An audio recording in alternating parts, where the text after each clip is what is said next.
Hello there, welcome to the English Language Club. It's Tuesday, so it's time for our weekly live stream. I hope you're all doing well. I can see we've got quite a few regulars in the house. Susanta, hello Susanta, Lolly Lolly, Mudassir, Gaspar, Jorge, and we've got a couple of new people as well. Saeed, I think, is this your first time, Saeed? If it is, you're very welcome. And I think is that Mohammed? He says, "What's up, guys? You're very welcome here." We've got a couple of questions already, but we need more. So if you any questions you've got, get writing now, because that's what these live streams are all about. We don't really have anything planned. We just plan to be here for you to answer your questions. So. If you don't have any questions, we won't have very much to say. Anyway, as always, I'm joined by my very good friend Tony. Tony, how are you doing? I'm glad to be here. Good. So what should we do? Should we jump straight into the questions that we do have? I think so, yeah. Okay. So, Susanna says, what does the phrase unrelated problems going forward mean? I heard it on the news. So I'm not sure this is a common phrase. It's just a combination of words that can be a little bit tricky, I suppose. Going forward, I think in this context just means in the future, right? Yeah. Going forward can mean in the future. Yeah. So yes. Yeah, but it's not a phrase. Unrelated problems going forward. That's not a common idiom or anything. So it just means there will be no problems going forward, or you could say, or something similar. Yeah. I think really we'd need more context to answer that properly. It just means that whatever they're talking about, they're saying in the future there will be problems, but they won't be about this. Yeah. They won't be related to this. They won't be because of this. Yeah. So, for instance, if you're talking about a construction project or something, and you're talking about a problem that they have now. And you say, well, there will probably be unrelated problems going forward, but this won't continue to be a problem. You could talk about that. Yeah. Great. Susanta also it's not directly a question, but she asks, is it on the news or in the news? And I think that's an excellent question, and it might actually be something that's a little bit different in British and American English. How would you say it? I think we would say on the news. We saw it on the news. Well, you could say, I saw this on the news. Because you say something was on a TV program. Things are on TV. Right. Programs are on TV. But but then they're written in a newspaper. So now, but then the news you can talk about in general, because it might be that if something is newsworthy, then it could be on TV, in the newspapers, on the radio. So if you're referring to it being in the news in general, then you say in the news. Yes. But if you're specifically referring to the news as a TV show, you can say on the news. I think also a lot of it has to do with things are in the news. So a person could be in the news for something that they did. But if you're talking about watching the news, you say on the news. So you say, I saw on the news. But if you are talking about a thing or a person that is being shown on the news, you would say that person or thing is in the news. So, you could say, the economy is in the news these days, or the election is in the news, that kind of thing. Yeah. But so if you're talking about in general that something is related to the news, you're talking about the news in general, probably in. And like you said, if you're talking about watching television, the television news program, definitely on. Yeah. Okay, so that's an interesting question. So one thing that I wanted to kind of bring up here, I noticed Susanta and a couple of other people are asking a lot of questions that are very clearly coming from watching a radio program, or you mean a TV watching. You don't watch a radio program. So sorry, watching the news or listening to a radio program. Yeah. And I just wanted to say that I think that this is a really good way to be practicing your English. BBC World Radio is available in I wouldn't want to say the entire world, but it's available a lot of places. And you can watch BBC News on the internet from anywhere that has internet, right? Yep. And so those are really good ways, partially because I think the BBC is very intentional about using English that is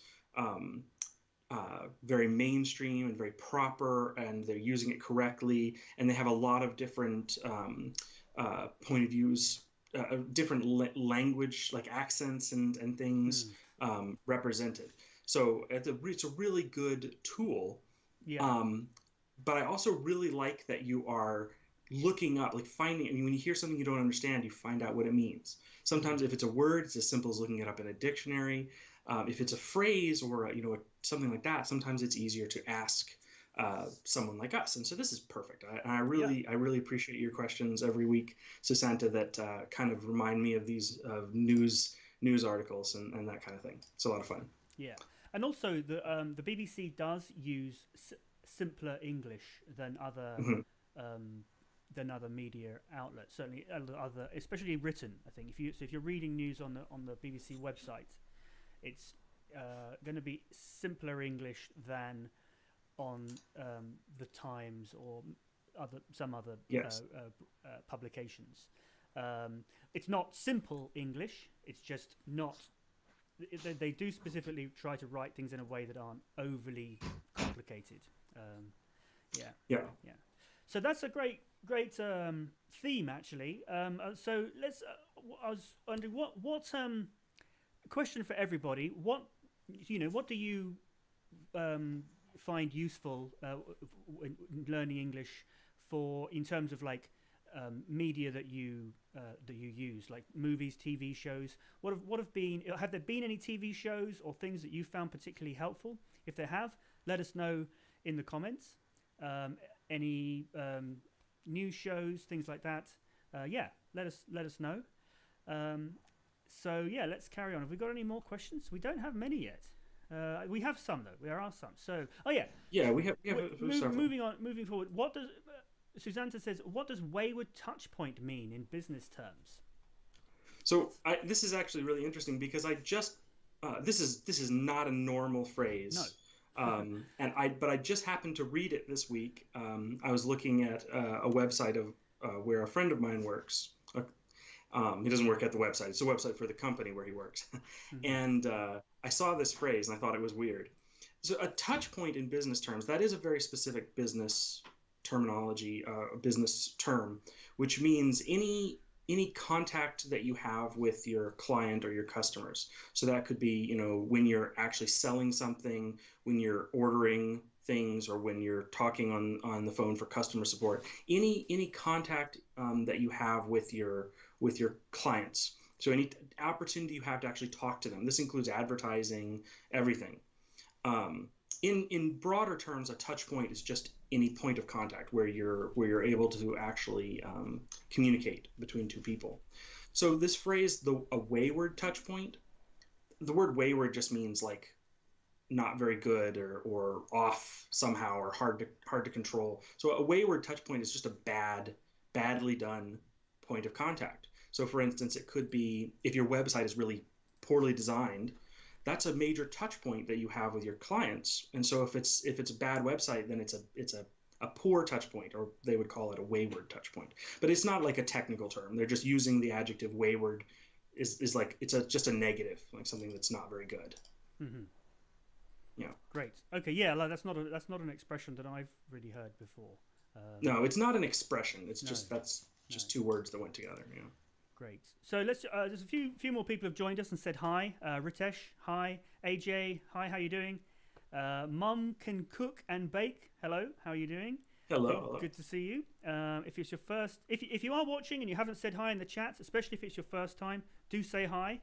And if you've got any questions, as we keep saying, let us know.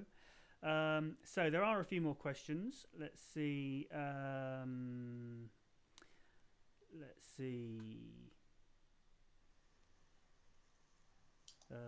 So yeah, here's a good one. Saeed asks, it's I versus it's me. So yes. Go on.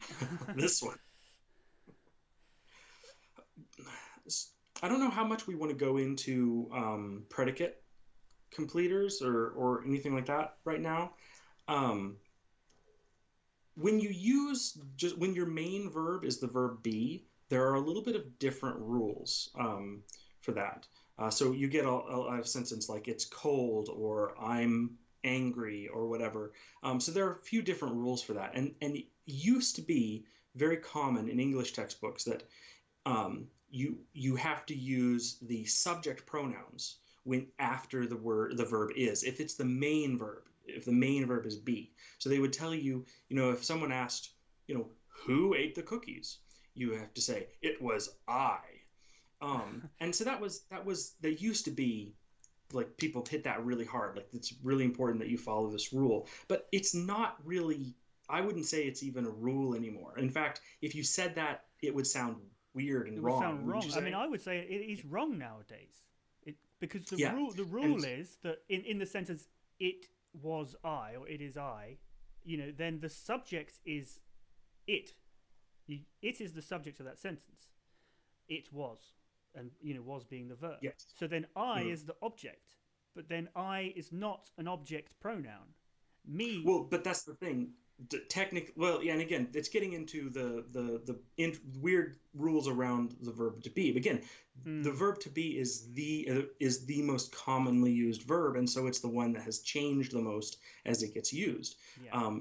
But again, like if you're looking in some older textbooks, and I couldn't tell you exactly how long ago this was still being taught, you will find there's a rule that says if the main verb is be, after it you still have to use subject pronouns. That's probably what's happening here. People probably seen this in older textbooks. Yeah, that's old-fashioned but now. It's not correct anymore. Yeah. It's definitely something that's changed. Yeah. Yeah. So, yes, most of the time you're going to be wanting to say, it's me. Yes. Nowadays, it is I is something you would only hear in comic books or poetry, really, when they're intentionally trying to sound fancy and or old-fashioned. Yeah. So, but it's not that long ago that it was normal. So yeah, it's a bit weird. Now Jorge's got a question here. I'm not sure I can answer. He says, "Guys, do you know something about pigeon or pig? Do you know?"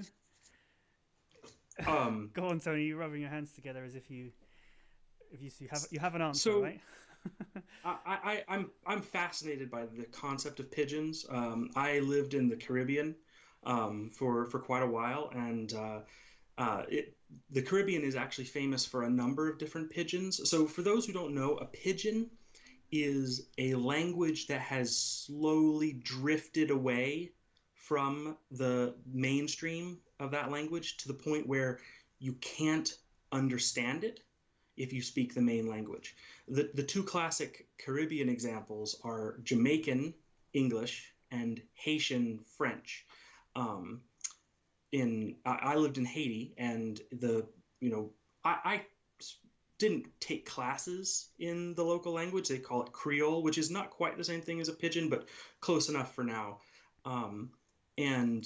So when I speak French to people here in Canada, it sounds weird and terrible because it's not really French. It's Haitian Creole, but it's based on French. It's kind of drifted over a couple of hundred years until it's just very, very, very strange sounding to someone who speaks French. The same is true for Jamaican English. It sounds very different, and Jamaicans can speak English in a way, like using their own kind of words and phrases in a way that no one else that speaks English would be able to understand them. But they can still speak it clearly enough for foreigners if they want to.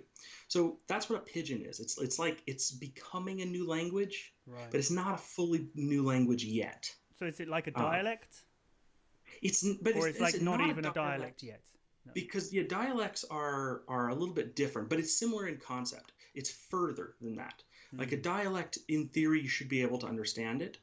But a pidgin has gone far enough that you might be able to speak it close enough to mainstream that people will understand you, but you can also speak it far enough away that they don't understand you. And there's technical designations between a dialect and a pidgin and a Creole and an entirely new language. But honestly, that's just academic. It's not the reality is that these things are constantly changing and evolving. It was only relatively recently in the last, I'm not exactly sure, 10, 15 years or something like that, that they actually started teaching Haitian Creole as a separate language, even though it has probably been a separate language for like 100 years. People before that just called it wrong French. And now it's accepted as being kind of its own language. So these things are all just kind of a spectrum. And it's really interesting. And Colin and I talk all the time about what is the future of English. What will it sound like? And the process of morphing into something new and different is usually by way of a pidgin. It starts out as a pidgin. It's like English, but different. And then eventually it becomes something completely new. The difference is that English just does this on its own at a much more rapid rate than most languages. So English is much more variable and it changes faster. There's hope that all of English will change and get simpler instead of splitting off into all of these different dialects. Yeah. So thanks for that question. Something I'm very interested in. It doesn't really have that much to do with learning English, but it is really cool. Okay, so we've had a couple more questions. One has already been answered. Lolly asks, what's the difference between drought and dryness? And P.S. Silver says, drought means a long period of no rain, and dryness is a polysemous English word to define it here. So yeah, so dryness is just an adjective. It means, no, it's a noun. It's a noun form of the adjective dry. So yes.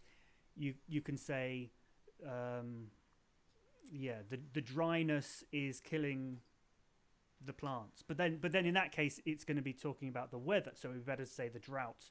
So drought is a state of the weather, whereas dryness is just the noun of the noun form of the adjective dry. So, for instance, if you have plants indoors and you forgot to water them, and you're like, oh well, the soil is too dry. You wouldn't say the drought killed them, because it's not the weather. Like, you just didn't water them. That the soil dryness may have killed them, or whatever. Also, we use drought an awful lot to talk about things that aren't rain. So we could say, there's been a real drought of good movies lately. Yeah. But a drought specifically means that there's been a long enough time without something, technically rain, for it to make a major difference, for it to become kind of dangerous to things. So we use that to talk about when there's been a long time without something to the point where it's getting really tough to go without it. Yeah. So we've had a few questions. I'm just going to say, Fayasola, Damon, and e-learning for kids. We're going to get to your questions. But before we do, there's a really great question I want to answer from Mohammed Dido. Says, teacher, can you explain for me the manner of articulation, please? Now, this is a really great question. Yes. Because we're always saying in our pronunciation videos, pronunciation is physical. If you're making a mistake with pronunciation, it's sounding wrong, then it's because you're doing something physically wrong.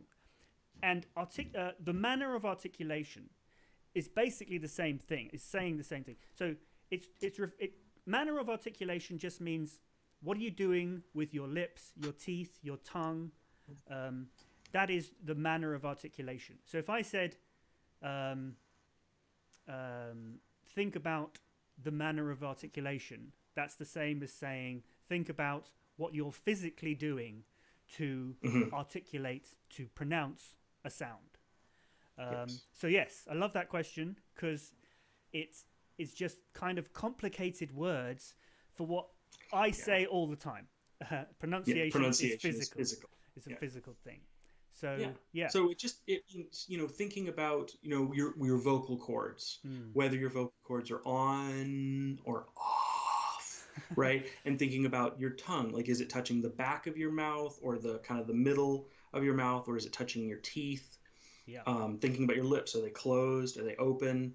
Thinking about your breath, are you blowing when you say something like a or not? right? That's what we are talking about. Like each one of those little pieces, like, okay, they combine to make a sound. Using your vocal cords plus touching your teeth and blowing a little bit is how we get.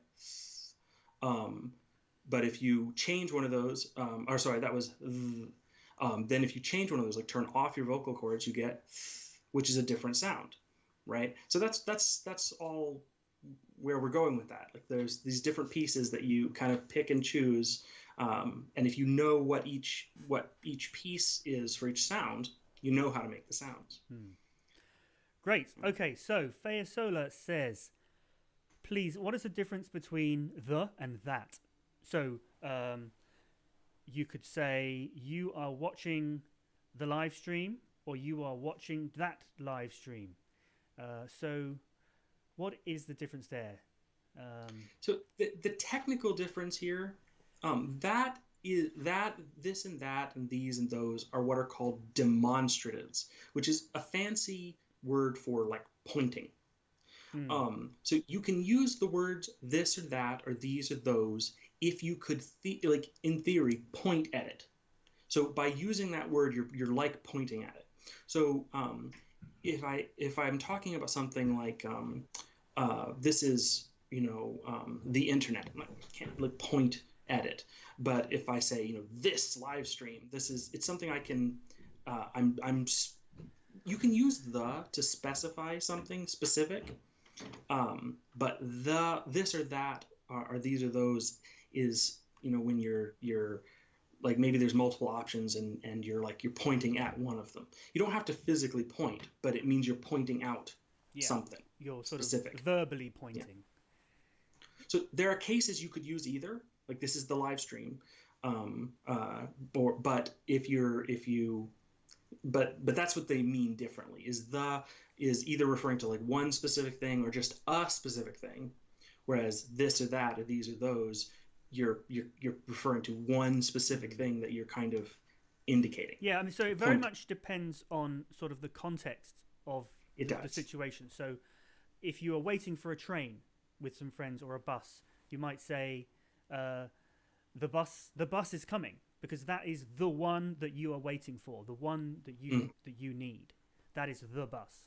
Whereas another bus might go past in the other direction, or another bus might come that's not the one that you want, and then you could refer to it as that bus.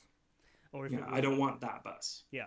Right. Because it's the one you're looking at. Yeah, it's not the important one. So you would use the for the one that's important. So yeah, I hope that answers the question. It's a good question. I think we missed way up at the beginning. I think we missed a question from Mudasir, who is one of our top regulars. What's the difference between derelict and abandoned? Oh yes.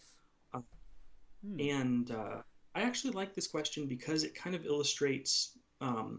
There's two ways we get adjectives mainly. We get adjectives from nouns or we get adjectives from verbs. So to abandon something is to leave it, like to just leave it on its own, right? So something that is abandoned, that's an adjective, which means someone left it alone. A derelict, that's a noun that means something that is kind of on its own and has kind of fallen apart. But we could use it as an adjective, a derelict ship, meaning a ship that someone has left alone and fell apart. But there's no verb to derelict something. And there's also no noun, an abandon, right? So these two adjectives, derelict and abandoned, mean very similar things, but one came from a noun, so you can talk about a derelict, and the other came from a verb, something, I abandoned something. But they are used in very similar ways, a derelict ship or an abandoned ship, a derelict house or an abandoned house. They both mean something that's kind of left alone. The word derelict usually explicitly means it's kind of falling apart. Whereas you can say, I found an abandoned $5 bill. It doesn't mean there's anything wrong with the $5 bill. But they're very, very similar in meaning. Yeah. Great. Well, we've got a few more questions to answer. But keep them coming. And if you have answered your question, we haven't got to it yet, just be patient. We will work our way down the list. Yes. So let's see. We did this and that. Damon says, no. Yeah, is that the next question? It says, hi there. Are there any... Yes. Oh, yeah. Are there any vegetables except for tomatoes? And are there any vegetables other than tomatoes? What is the difference between the two? So, except for and other than. What is the difference between those two words or expressions? Well, so in the context of the example Damon's given, they're the same. They're quite interchangeable, right? So the word "except" often means not including. So if you were coming up and you were asking, are there any, like, I want to get some vegetables, are there any vegetables but not including tomatoes? Then either one of these would work, right? Are there any vegetables except for tomatoes? Or are there any vegetables other than tomatoes? But if you are holding a tomato, like if you go to a store and you're in the vegetable section and there's only tomatoes, you say, well, are there any other vegetables? I don't know if you would say, are there any vegetables except for tomatoes? Because except kind of specifically leaves out what you're talking about. And so that's the only real difference between the two. So in the context of going into a supermarket, then you wouldn't say, are there any tomatoes? Are there any vegetables except for tomatoes? Right. Yeah, you're more likely to use other than tomatoes. Yeah. Okay, Damon, I hope that's helpful. So let's see. E-learning says, can we say thank you, thank for, or thank you for? So you can't just say thank for. You can say thanks. You can say thanks for helping me with my English or whatever, or thank you for.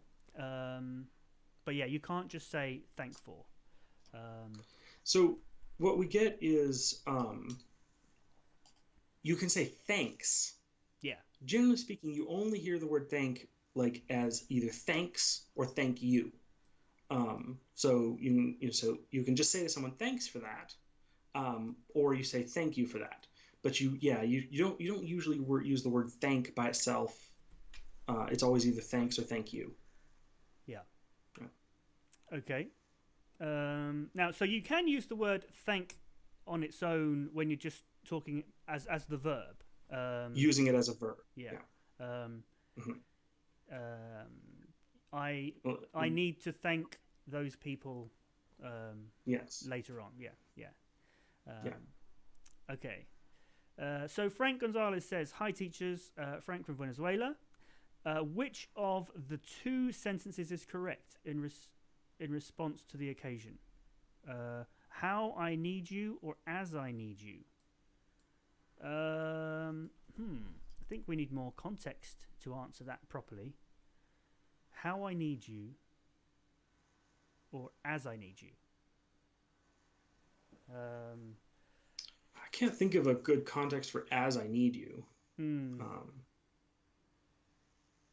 Yeah, could you give us an example, a sentence, a longer sentence, Frank, that uses that? Yeah. We'll come back to that one. So Taib Hussein says, he cuts a tree. Please explain to me, sir, could I write this sentence in a paragraph? He cuts a tree. Yeah. He cuts. But then normally you would say cuts the tree down if he's actually cutting the tree down. But if you're just there's another word which is called to prune, which just means when you make a tree a little bit smaller. So you cut pieces off of it. Yeah, you cut a few branches off to prune the tree. Yes. He cuts a tree. Yeah. So yeah, I mean, it depends on the context. Well, also, because this is a present simple, it's probably either going to be used for something that's generally, like, always true, or is like happens often. So you can't. You if you have a tree in your front yard, you do prune it often. regularly, at least maybe once a year or something like that, right? So you can say he prunes his tree, for instance, because that happens a lot or regularly. But you don't really cut a tree more than once, like cut a tree down, right? Yeah. So you could say, if you're talking about something that he does a lot, like he cuts trees down for a living, for instance, he's a lumberjack or an arborist or something. But he probably doesn't cut the same tree or a tree, right? So he cuts trees might be more accurate, or cuts down using that phrasal verb. Okay, great. So the next question we've got is, teacher, can you explain the structure of the syllable and how many parts of it? Now, I'm not sure I don't think I have a good answer for that off the top of my head. That's an interesting question. I'm not sure if it means talking about like syllable structure, like how sentences or how words are made up of syllables, or like the structure of a syllable would mean. There's basically three kinds of syllables. Three kinds of syllables, maybe a fourth, but I don't know if the fourth one is you can have a syllable that's just a vowel, like the word I, or the I in or the E in Hawaii, or like the E at the end. That's just a syllable with just a vowel. Or you can have a syllable that has a vowel in front of, or a consonant in front of it, but not after it. That's called an open syllable. So like, let's see, like true. It doesn't have a consonant at the end, so it doesn't. So it's an open syllable. Or you can have a closed syllable that does have a consonant at the end, like tack, right? So that's the only thing I can really think of. If we can, let's back up here, and can you what actually, let's define what actually is a syllable. Yes. Because it's it's an important word that can easily be confused with a vowel, because often the vowels form the syllables. But what is the difference then between a vowel and a syllable? Well, so a syllable is kind of one unit of how again, the physicality. You kind of make each sound like together in one go. That's a syllable. We talk about if you say a word with beats, like if you say it to rhythm or in song, one syllable happens to one beat. Another rule is that one vowel sound, and that includes diphthongs, is to one syllable. So for instance, Hawaii is 3 syllables. It has 4 vowel letters in it, but it has ha, y, e. The even though you got the a, I together, the a and the I make one vowel sound, the diphthong, and then the e, the I, the second I makes that third vowel sound, the e. So you can kind of go at it from one of 2 definitions, either by kind of beats, all sounds going out at once, or separating it by vowel sounds, not vowel letters. Yeah. So I think P.S. Silva talks about the word through is one syllable word, even though it's a fairly long word with a lot of different letters in it. It's only got one vowel sound in it, so it's just one letter, or one syllable rather.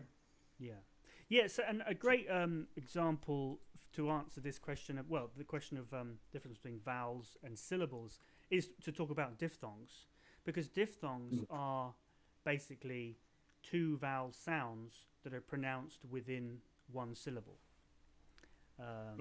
So that's a good way of illustrating the difference between vowels and syllables. For those of you who are interested in pronunciation and in improving, like how to pronounce a new word that you don't know, the first level of pronunciation is we talk about the phonemes, the sound, the individual sounds that are on the pronunciation chart, and learning how to like move your tongue and what to breathe and whether to use your vocal cords, so you know how to pronounce each sound. The next step up from this is called blends, because we don't say sounds all by themselves, right? The word, the word cow isn't k, ah, o. We mesh them together. So blends are practicing two adjacent sounds. So like you might pronounce B and R together, burr, that's a blend, or B and ah, ba. And there's slight differences in how you pronounce these things based on what combination of letters it is. And that's the building block of phonics, really, is the blends. So diphthongs are really just a blend from one vowel to another. But they've become so common in our speech that they have their own kind of a specific sound to them that we've adopted over the years. So then the next step up from blends is syllables, because syllables are just a combination of blends. They might not have any blends in them, like with the word I, or that E in Hawaii, that's just one single vowel sound. But that's not usually the case. Usually there's a blend either at the beginning or a blend at the middle and then combined with a vowel. So that's the next, like for instance, through has the th sound blended with the R. So thr, then the diphthong, which is a blend, and then the ending is just kind of it's a weird peculiarity of spelling. So yeah, and then obviously syllables piece together to form words. And if you understand all those pieces, you know how to pronounce the individual sounds, you've practiced the blends, then you can put together syllables and you can put together words. And that's what phonics is when people talk about phonics. It's just practicing those sounds. Yeah. Great. Well, we've got a few new people joining us. I can see in the in the view counts. It's been up to about 20. So if you have just joined us, you're very welcome, especially if this is your first time. Now, as I was saying at the beginning, we do rely on your questions to answer.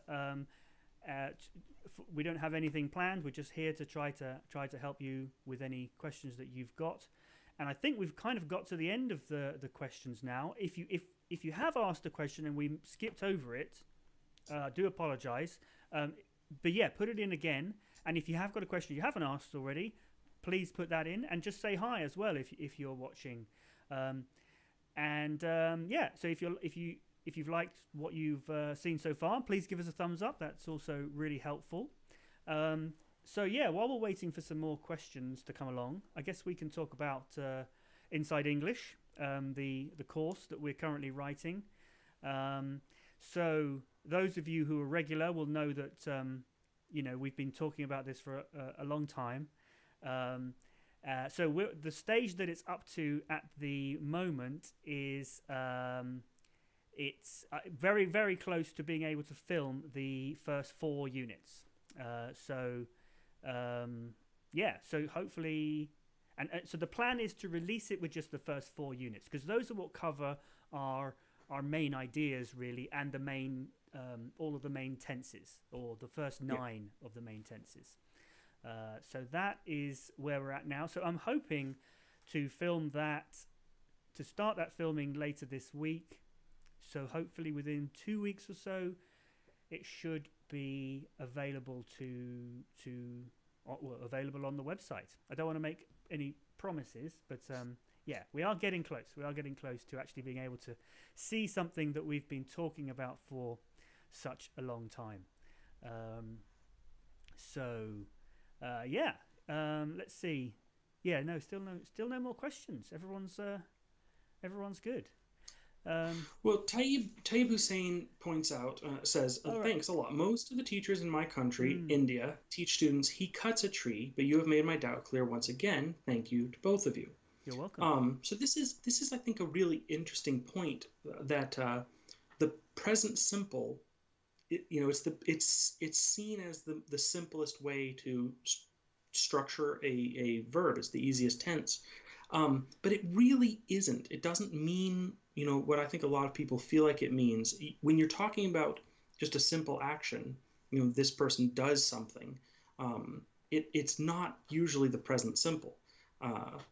Like I don't say I do the live stream. I said I am doing the live stream.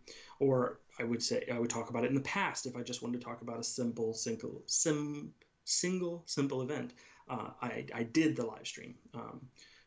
So yeah, it's a tricky one. This was one that I think a lot of English teachers have had a hard time with, trying to explain what the present simple really does mean. And so you get situations like this where you're being taught this is the most simple sentence. He cuts a tree, but that's not something you would actually say, because it doesn't make sense. It's not something that's always true or something that happens kind of on a schedule. Whereas he cuts trees would work. But I understand what they're trying to do here. They're trying to just teach the basic verb structure and things like articles and stuff. It's tricky. Mohammed Dido also gave us a little bit more information about their question about syllables, and I think it's probably beyond the scope of what we want to talk about. Syllables, I'm not sure, once and rhyme has peaks and codas, and yes, I think I know what you're talking about now, is like the kind of the rhythm of a word, like where you pause and where you have emphasis, and yeah, it can be complicated, but honestly, we talk a lot about things like grammar and pronunciation, and phonics and the IPA. These are tools that you can use. And of course, if you're taking a class in phonology or something and you have to learn syllable structure, you have to learn it. But that's not something that you necessarily need to learn in order to speak English well. Yeah. It's something that just comes with practice. The vast majority of English speakers wouldn't be able to talk to you about syllable structure and peaks and codas and open and closed syllables, because it's not really necessary. But if it's a tool that you either have to learn because you're in school or because you find it useful, definitely that's great. And I kind of feel like things like that come naturally when you learn a language, and so they're not really part of the tools for learning a specific language, because I think those things are not that different between one language and another, and I think they maybe to an extent, but don't you think that they kind of come naturally through, like a lot of like the tone that we use is not really part of English, it's more part of just humanity. It's just part of the conversation. Yeah, exactly. So I think where this comes from is some languages have very strict syllable structure. There's an entire class of languages that have an absolute hard and fast rule: one consonant followed by one vowel, and that's always how it works. Or sometimes you'll get a couple of variations, like it could be a consonant followed by a diphthong, or it could be a consonant followed by a vowel and then a consonant, but then you have to start the pattern over again. So that's where this comes from, is I think a lot of, depending on what language you're coming out of, the expectation is that there's going to be very strict syllable structure. But most languages don't have this. So if you're, for instance, if you're learning English from something like Arabic, then you might be expecting a pattern that just doesn't exist in English. And there might be a few others. I can't think off the top of my head of whether of any Indian language, for instance, that does. But that's where you get this idea that there should be some kind of a structure, or that there should be like specific tone rules. But that just doesn't exist in English. It's just something that you kind of, learn to speak what sounds naturally, but it's not that people are following a set of rules. Yeah, it's though certainly some university professors like to come up with rules to describe the way people speak in English, but people aren't following those rules. They're just making the rules to kind of explain how people talk. Well, and this is what I've said before, how these like rules are not like they're not the foundation that the language is built on. They're more like the scaffolding that is built around the building, so that you can examine parts of the building in more detail. That's how I like to describe it. Yeah, and sometimes those scaffoldings can be really useful to help you kind of climb up, right? If you're learning the language. So things like tense and verb structure can be really useful to kind of understand. So as you're learning, but you have to realize that those rules aren't the language itself. Yeah. They're a tool that you might be able to use, or you might be able to, you might not have to. It might not be helpful for you. So to take our analogy possibly a little bit further than we should, yes, you can learn the language by climbing up the scaffolding, but it's easier to go inside the building and take the elevator. In other words, Yes. it's easier just to start using the language, start practicing, in real contexts, and then you'll sort of start to just get a real sense for it.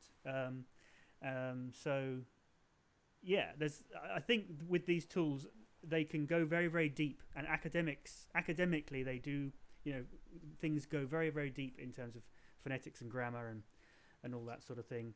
So these subjects go way beyond what is actually useful for people trying to learn to speak another language. That's not to say that there's anything wrong with that. It's very interesting and useful to have examined grammar and how we speak. It's just not necessarily useful if you just want to learn to speak English better. And I think different people find different things helpful, and that's fine. Yeah, you can try things, and if you find it helpful, that's great. If you don't find it helpful, don't feel like you have to put a lot of time into it. Yeah. So we got one more question. So can the modal verb can be used as a deontic modal as may? I'm not sure. I haven't used the term. I haven't heard the term deontological applied to modal verbs before. I have to say that's a first for me. But yeah, you definitely can use can as if you were saying may. Like, can I go to the bathroom? You're not asking physically, are you able? Everyone knows you're just asking for permission. So yes, the answer is yes. Okay, now Fair Solar's asking, what's the difference between the and that? We did already answer that question earlier on, so I don't think we need to cover that again. So yeah, Win. Hello, Win. How are you doing? Good evening. Have you got a question for us, Win? Because we've reached the end of the questions. So talking about Inside English, maybe it'd be good to just go over again what are our main points of Inside English, which we cover in the first unit. So Inside English is focusing on grammar and tenses, but because they're so important to every sentence, every time we speak, we're using a tense and we're using a structure of the words. And we always say, or a lot of students always say, tense is very complicated. And it can be complicated, but there is a logic to it. It does make more sense than people think. So that is what the Inside English course is all about. So yeah, do you want to talk about our the three main keys to Inside English?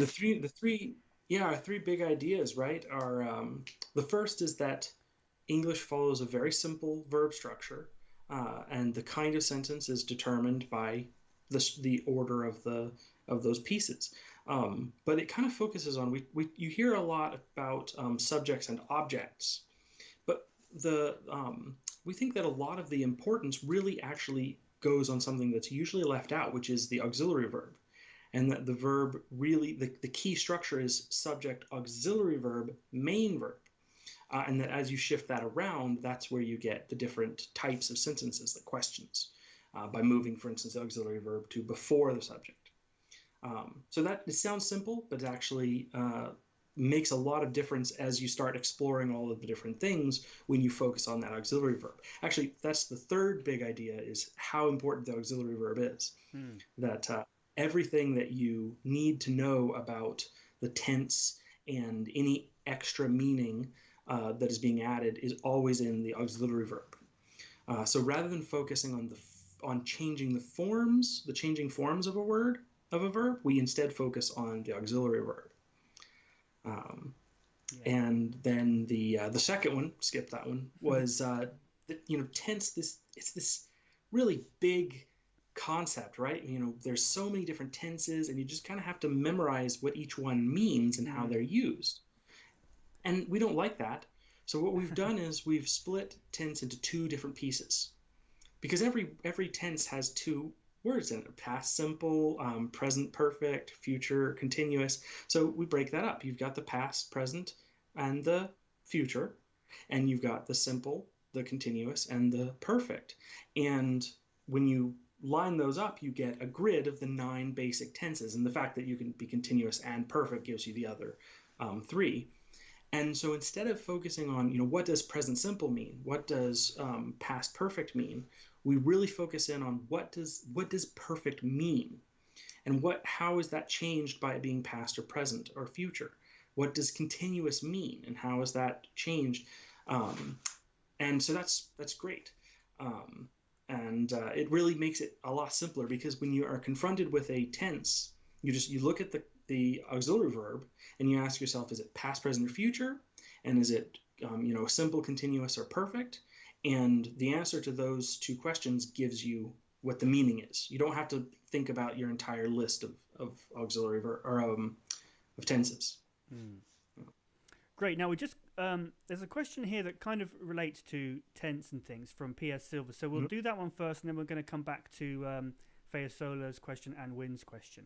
So PS Silver says, in present or past perfect tenses, if you want to add emphasis to your saying, which part is stressed? Is it the auxiliary or the main verb?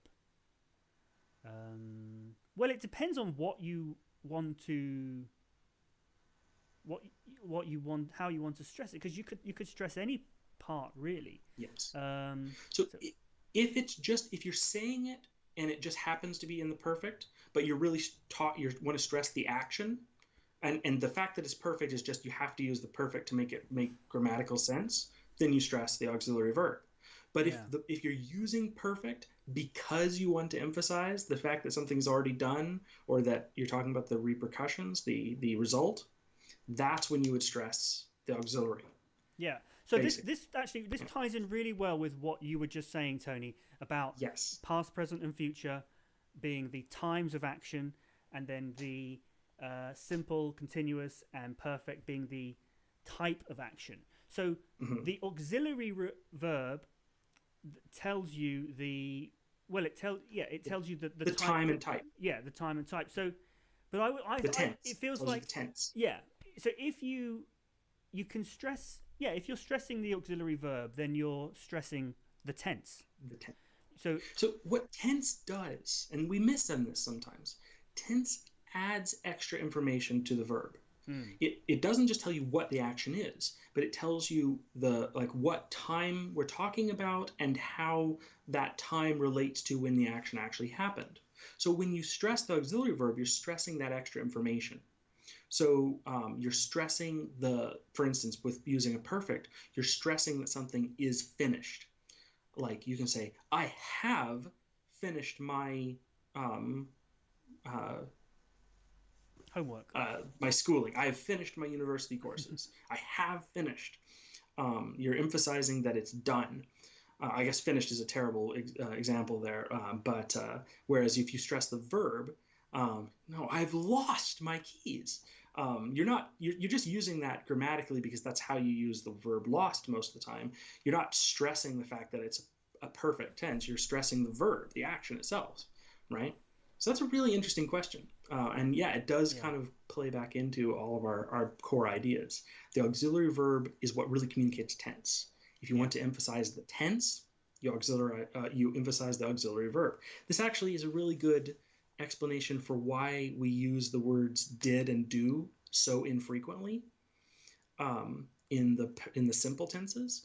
You can say, he trims his trees, but you can also say he does trim his trees. You can use the auxiliary verb. Well, the reason you do that is if you're emphasizing the tense. You're emphasizing that this is something that is true all the time or that is regular. So you're not just emphasizing, the fact that the action, the trimming, you're emphasizing the tense, saying, hey, I want to point out this is present simple.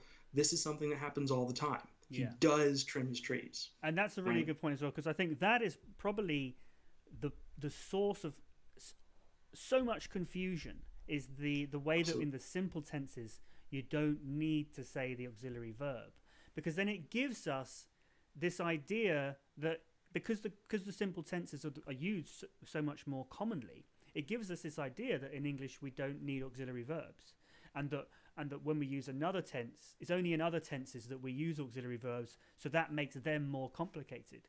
But actually, simple tenses have auxiliary verbs just like all the other tenses, and they follow the same structure.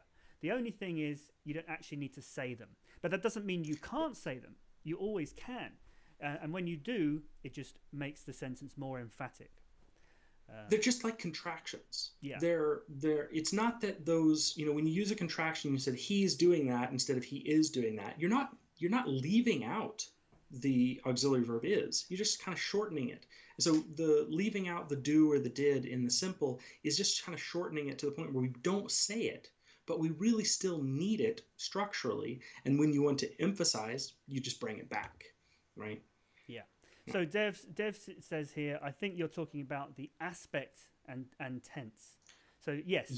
And so when we say the type of action, we're talking about the aspect. Yes. And then we don't like using the technical terminology, and that's not because the technical terminology is bad, though in some cases it is, because there's not a universal agreement on the technical terms. So you, depending on where you learned and what textbooks you learned from and how recently you learned, you'll get different words. Yeah. So for instance, you're talking a lot about deontological and epistemological issues. So again, I know what those terms mean, but I've never heard those applied to modal verbs. We talk about things like obligation versus possibility, for instance, not usually deontology or epistemology, because those are complicated philosophical terms that most people don't know how to use. So that's why we know what aspect and time are. And we try to avoid using technical terms that people are going to have to kind of look up or that they might have learned differently.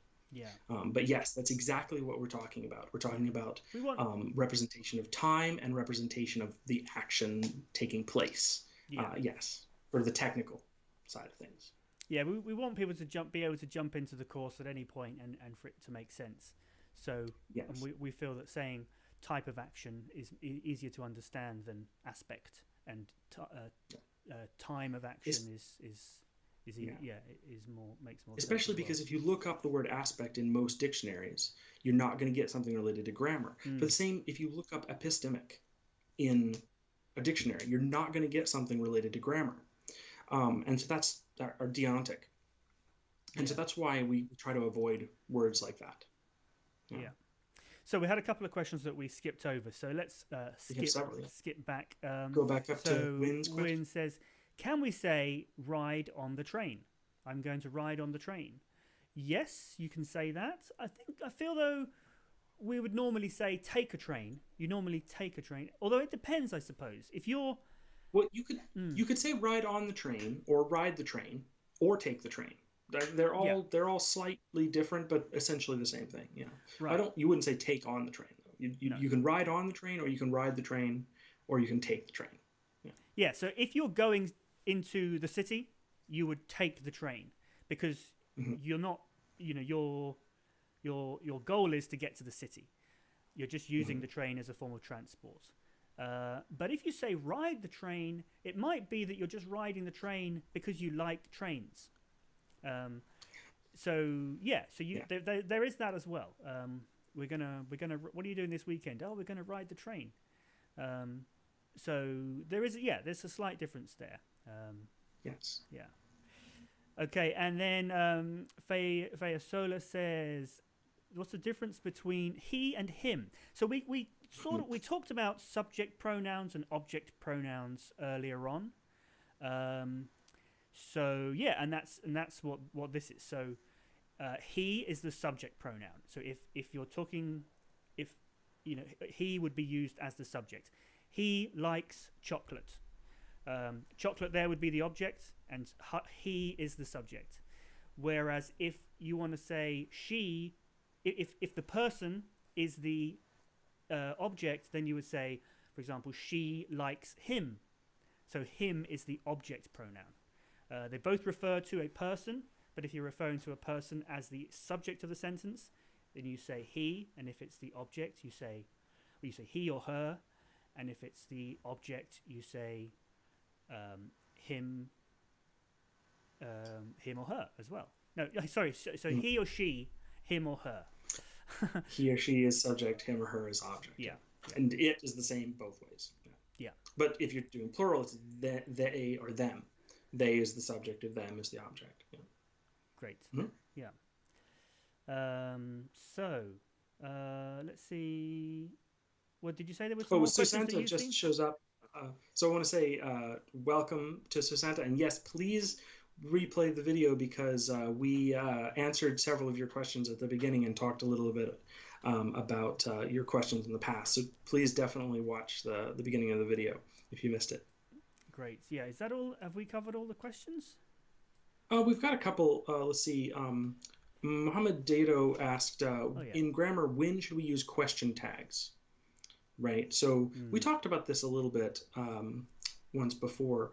The difference between saying, did you take out the trash? Or you took out the trash, right? Yeah, I don't like... when I don't think there's a particular occasion where you would use one or the other. It's just they both mean the same thing. Possibly tags are a bit more informal, but...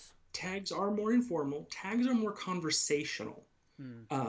It's not only about being formal or informal. It's about, like, for instance, a teacher, you ask a question, but when you're just having a conversation with someone and a question pops up you might be more likely to use a question tag. One thing that's important is you generally only use question tags for things that have yes or no answers or just very narrow specific answers. Yeah. Great. We do have a couple of... let's see, we have one more question. Fayasola asked the difference between plead and please. Oh, yeah. And plead is the verb, and please is the verb, the word you use when you're pleading. So please, when you say, please do this for me, you are pleading. That's the verb plead means do that. But the word please is just a kind of an interjection. It's just something we throw in there to show. It's kind of like a question word. But it is also a verb, though, but its meaning is slightly different. I please you. Well, you please me. It kind of means the opposite. Like plead means you're asking someone to do what you want. Please means do what someone wants, right? It is as a verb. Please as a verb means something. It's the opposite. Yeah. Right. So I'm sorry to hear that our audio quality isn't doing very well today. Yeah, we've had some technical problems. Well, I'll look into that before next week. Yeah, so sorry about that, but I hope it was helpful anyway. And yeah, so if you're watching for the first time, and make sure you are subscribed to the video, and give us a thumbs up, and we will be back next week. So make sure you join us then. Yeah. Bye-bye.